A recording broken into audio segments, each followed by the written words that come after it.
ശബരിമല സ്വർണ്ണ കവർച്ചയിൽ ഉന്നതരെ സംരക്ഷിക്കാൻ നീക്കം നടക്കുന്നതായി ആരോപണം. പ്രതിപട്ടികയിലെ ഉദ്യോഗസ്ഥരെ ചോദ്യം ചെയ്യാതെ പ്രത്യേക അന്വേഷണ സംഘം.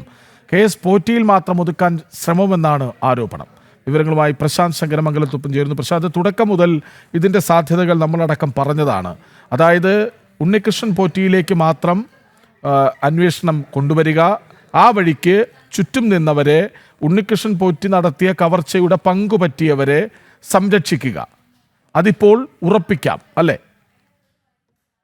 കൃഷ്ണരാജ്, ശബരിമലയിലെ സ്വർണ്ണക്കവർച്ചയുമായി ബന്ധപ്പെട്ട് ഉണ്ണികൃഷ്ണൻ പോറ്റിയുടെ ചോദ്യം ചെയ്യൽ തുടരുകയാണ്. ഇന്ന് 4ാം ദിവസമാണ്. 4ാം ദിവസവും ക്രൈംബ്രാഞ്ചിൽ ഓഫീസിൽ പ്രത്യേക അന്വേഷണ സംഘം ചോദ്യം ചെയ്യൽ നടത്തിക്കൊണ്ടിരിക്കുകയാണ്.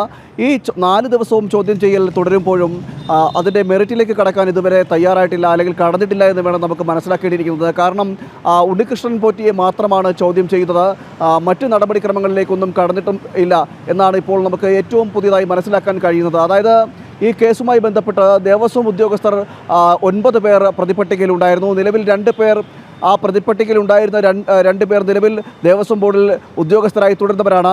അവരെ ദേവസ്വം ബോർഡ് സസ്പെൻഡ് ചെയ്യുകയും ചെയ്തു. മുരാരി ബാബുവും സുനിൽകുമാറും അടക്കമുള്ള 2 ഉദ്യോഗസ്ഥർ ഈ മുരാരി ബാബുവിനെയും സുനിൽകുമാറിനെയും അടക്കം വിളിച്ചു വരുത്തുവാനോ അന്വേഷണ സംഘം ചോദ്യം ചെയ്യുവാനോ ഇതുവരെ തയ്യാറായിട്ടില്ല. അതായത് സ്വാഭാവിക നടപടിക്രമങ്ങളുടെ ഭാഗമായി പറയുകയാണെങ്കിൽ ഒരു പ്രതിയെ അറസ്റ്റ് ചെയ്യുമ്പോൾ ആ കേസുമായി ബന്ധപ്പെട്ട് മറ്റ് കൂട്ടുപ്രതികൾ കൂടി വിളിച്ചു വരുത്തും, അല്ലെങ്കിൽ അറസ്റ്റ് രേഖപ്പെടുത്തിയതിനു ശേഷം ഒറ്റയ്ക്കും അല്ലാതെയും ചോദ്യം ചെയ്യും. അതായത് ഇരുവരെയും ഇരുത്തിയും ഒറ്റയ്ക്കും ചോദ്യം ചെയ്തുകൊണ്ട് മറ്റ് നടപടിക്രമങ്ങളിലേക്ക് കടക്കുകയും ചെയ്യും. കൂടുതൽ തെളിവുകൾ സംഘടിപ്പിക്കുകയും ചെയ്യും. ഈ കേസുമായി ബന്ധപ്പെട്ട് നമുക്ക് പറയുകയാണെങ്കിൽ, ശബരിമലയിലെ സ്വർണ്ണക്കൊള്ളയുമായി ബന്ധപ്പെട്ട് പറയുകയാണെങ്കിൽ ദേവസ്വം ബോർഡ് ഉദ്യോഗസ്ഥർക്കും പങ്കുണ്ട് എന്ന രീതിയിൽ, കൃത്യമായ രീതിയിൽ അതിൽ തെളിവുകൾ ഉണ്ടായിരുന്നു. അതോടൊപ്പം തന്നെ ദേവസ്വം വിജിലൻസിൻ്റെ അടക്കം റിപ്പോർട്ടുകൾ ഉണ്ടായിരുന്നു. പ്രതിപട്ടികയിലടക്കം പേരും ചേർത്തിട്ടുണ്ട്. എന്നാൽ ഇത്തരത്തിൽ പേര് ചേർത്തെങ്കിൽ പോലും നിലവിൽ ഉണ്ണികൃഷ്ണൻ പോറ്റിയെ മാത്രം അറസ്റ്റ് ചെയ്തുകൊണ്ട് ഉണ്ണികൃഷ്ണൻ പോറ്റിയെ മാത്രം ചോദ്യം ചെയ്തുകൊണ്ട് ആണ് ഈ ക്രൈംബ്രാഞ്ചിൻ്റെ നിലവിലെ, അതായത് പ്രത്യേക അന്വേഷണ സംഘത്തിൻ്റെ നിലവിലെ നടപടികൾ പുരോഗമിക്കുന്നത് എന്നാണ് നമുക്ക് മനസ്സിലാക്കാൻ കഴിയുന്നത്.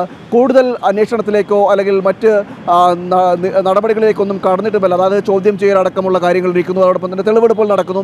കഴിഞ്ഞ ദിവസം ഉണ്ണികൃഷ്ണൻ പോറ്റിയുടെ വീട്ടിൽ തെളിവെടുപ്പ് നടന്നു എന്ന് ഒഴിച്ചു കഴിഞ്ഞാൽ മറ്റ് രീതിയിലേക്കൊന്നും ഈ അന്വേഷണ ഉദ്യോഗസ്ഥർ കടക്കാത്തതാണ് ഇപ്പോൾ സംശയങ്ങൾക്കും ആശങ്കകൾക്കും ഇടയാക്കുന്നത് എന്ന് വേണം പറയേണ്ടിയിരിക്കുന്നത്. അതായത് ഈ കേസുമായി ബന്ധപ്പെട്ട് കൽപേഷിൻ്റെ ഒരു ഇടപെടൽ ഉണ്ടായിട്ടുണ്ട്.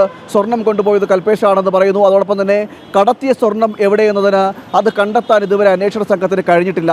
മാത്രമല്ല കൽപേഷിൻ്റെ പങ്ക് എന്താണ് എന്ന കാര്യത്തിൽ ഇതുവരെ ഒരു വ്യക്തത വന്നിട്ടില്ല. മാത്രമല്ല കൽപേഷിനെ അറസ്റ്റ് ചെയ്യാൻ അന്വേഷണ സംഘം ഇതുവരെ തയ്യാറായിട്ടില്ല. സ്മാർട്ട് ക്രിയേഷന് ഇതിലൊരു പങ്കുണ്ട് എന്നടക്കമുള്ള ആരോപണങ്ങൾ നിൽക്കുന്നു. എന്തുകൊണ്ട് ഈ പ്രതിപട്ടികയിലടക്കം സ്മാർട്ട് ക്രിയേഷൻ്റെ പേര് വന്നില്ല എന്നതൊരു ചോദ്യചിഹ്നമായി ഉയരുന്നു. അതോടൊപ്പം തന്നെ ഇതിൽ ഉന്നതർ ഉൾപ്പെട്ടിട്ടുണ്ട് എന്ന ആരോപണം നേരത്തെ തന്നെ BJPയും അതോടൊപ്പം തന്നെ ഹൈന്ദവ സംഘടനകളടക്കം നേരത്തെ തന്നെ പരാതിയായി ഉന്നയിക്കുന്നൊരു കാര്യമുണ്ട്.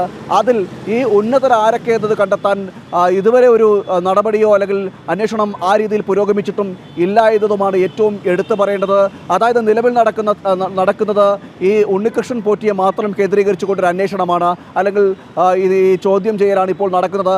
അതിൽ നിന്നും ഒരു പടി പോലും ഈ 4 ദിവസം, അതായത് ഈ ഉണ്ണികൃഷ്ണൻ പോറ്റിയുടെ അറസ്റ്റ് രേഖപ്പെടുത്തി 4ാമത്തെ ദിവസമാണെന്ന് എത്തിയിരിക്കുന്നത്. ഈ 4 ദിവസവും ചോദ്യം ചെയ്യൽ ക്രൈംബ്രാഞ്ചിൻ്റെ ഓഫീസിൽ പുരോഗമിക്കുന്നു എന്നത് ഒഴിച്ചു കഴിഞ്ഞാൽ മറ്റ് കേസുമായി ബന്ധപ്പെട്ട മറ്റ് ഡെവലപ്മെൻറ്റുകളോ അല്ലെങ്കിൽ ഒരു പുരോഗതിയോ ഇതുവരെ ഉണ്ടായിട്ടില്ല എന്നതാണ് ഏറ്റവും എടുത്തു പറയേണ്ടത്. ഇതാണ് ചില സംശയങ്ങൾക്കിടയാക്കുന്നത്. കേസ് ഉന്നതരെ ഒഴിവാക്കിക്കൊണ്ട് ഈ ഉണ്ണികൃഷ്ണൻ പോറ്റിയെ മാത്രം ഈ കേസുമായി ബന്ധപ്പെട്ട് ഉൾപ്പെടുത്തി ഈ കേസ് മുന്നോട്ട് പോകാനുള്ളൊരു നീക്കം നടക്കുന്നുണ്ടോ എന്നതാണ് സംശയമായി ഉയരുന്നത്. ബാക്കി ഇതിൽ ഏതൊക്കെ ദേവസ്വം ബോർഡിൻ്റെ ഉദ്യോഗസ്ഥർ ഉൾപ്പെട്ടിട്ടുണ്ട്, അവരുമായി ബന്ധപ്പെട്ടിട്ടുള്ള അന്വേഷണം അങ്ങോട്ടേക്ക് നീങ്ങുന്നില്ല. മാത്രമല്ല മറ്റ് രാഷ്ട്രീയ ഇടപെടൽ ഉണ്ടായിട്ടുണ്ടോ എന്നതടക്കമുള്ള സംശയങ്ങൾ നിൽക്കുന്നു. അപ്പോൾ അവിടേക്ക് അന്വേഷണം പോകുന്നില്ല.